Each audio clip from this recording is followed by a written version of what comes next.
In the newspapers yesterday, we saw contrasting perspectives on the performance of the public sector banks. In the Hindustan Times, two top officials of a private consultancy firm lauded the performance of the public sector banks. That's natural. Many of these officials working for private firms are always known to hold a brief for the party in power. It's just not the party in power today, it's about any party, irrespective of any party in power. That's what is their job to do. So nothing surprising about it.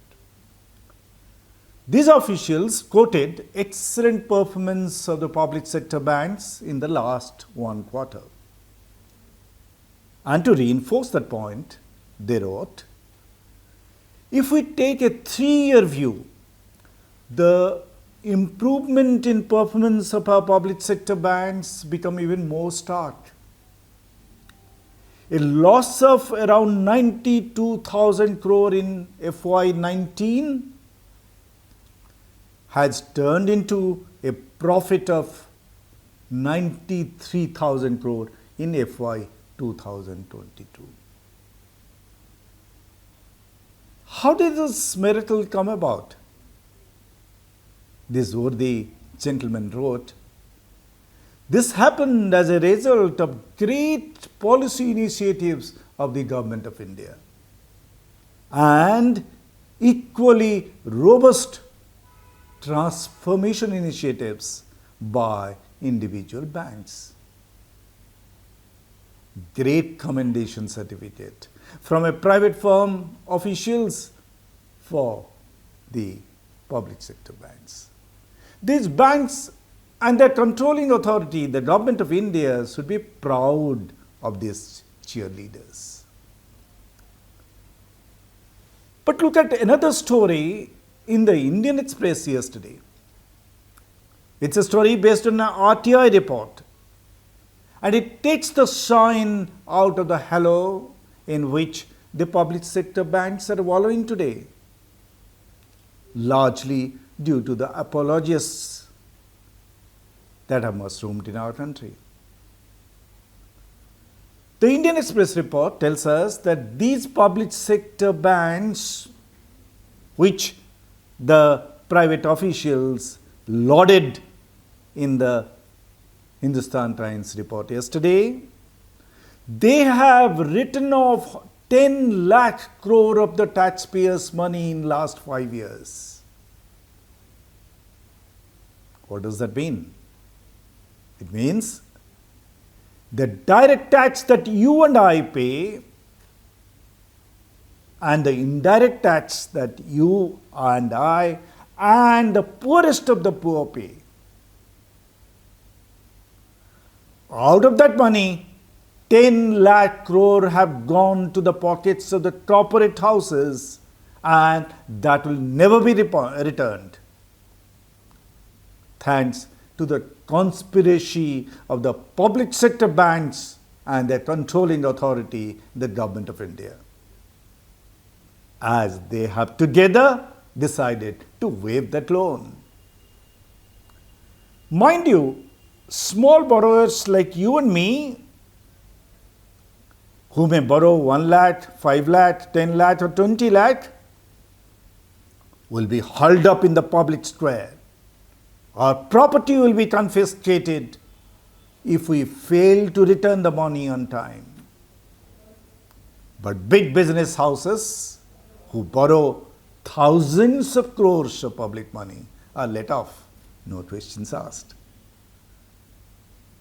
If you and I default in repaying the loan, our names will be published in the newspapers and the police will knock on our door. But these big certs who misappropriate thousands of crores of public money are never publicly identified. Our lending banks say that identifying these crooks will spoil the business environment of this country. And our government agrees with these banks. What do the government officials say? And what do the ministers say? If a business house is not in a position to pay back maybe 10,000 crore, let's give it the benefit of doubt. Maybe his business has failed. So let's advance him another 10,000 crore so that he can build a fresh business. But if you disclose the name of the defaulter, then he will be discredited. How can he do a new business? That's how the vicious cycle runs. And that's how 10 lakh crore of the public money has been siphoned off in the last 5 years. As the Express report says, the entire country's fiscal deficit today is just about 16 lakh crore. Had the money given to the business houses returned to the bank, then more than 60% of our entire fiscal deficit would have been taken care of. But then, do you know how did this public money go down the drain? These private officials will not, who wrote those commendation letters, they will not tell you. Neither the bankers will say, nor the cheerleaders will say. The fact is, it's sheer incompetence on the part of the government banks in following through the due process while advancing big loans. That's one pretext, one logic. And the other, what is more likely? It is the devilish machinations between the lender and the borrower, the banker and the businessman, to defraud the public exchequer. On either count, whether it is incompetence or it is conspiracy, these bankers and their controlling authority, the bureaucrats and the politicians, ought to have gone to jail for causing gargantuan loss of public money. But what do we see? These crooks are patting themselves on the back. They have waived that loan and made their boots clean.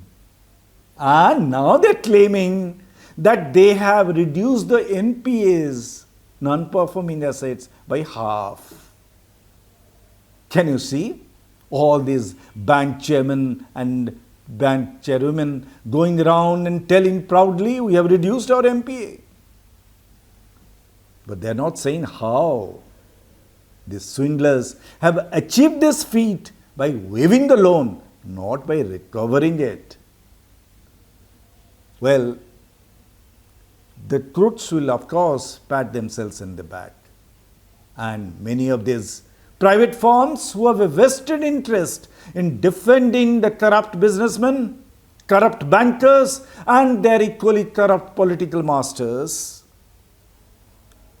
are ladling out certificates of adulation to the banks by spewing half-truths. That's what we saw these officials of the private firm doing through the newspaper articles yesterday. Can you see how cleverly the loot of public money is happening in this country? We all seem to be helpless to stop this loot. Even the RBI told the Indian Express it can't do anything. Why? Because it says it has no access to the data on defaulters. The writing is on the wall. Neither the banks nor the government are willing to share the information about the specific names of the defaulters with even the RBI. And a tamed RBI puts up with this humiliation. Then what do we say? Hamara desh mahan.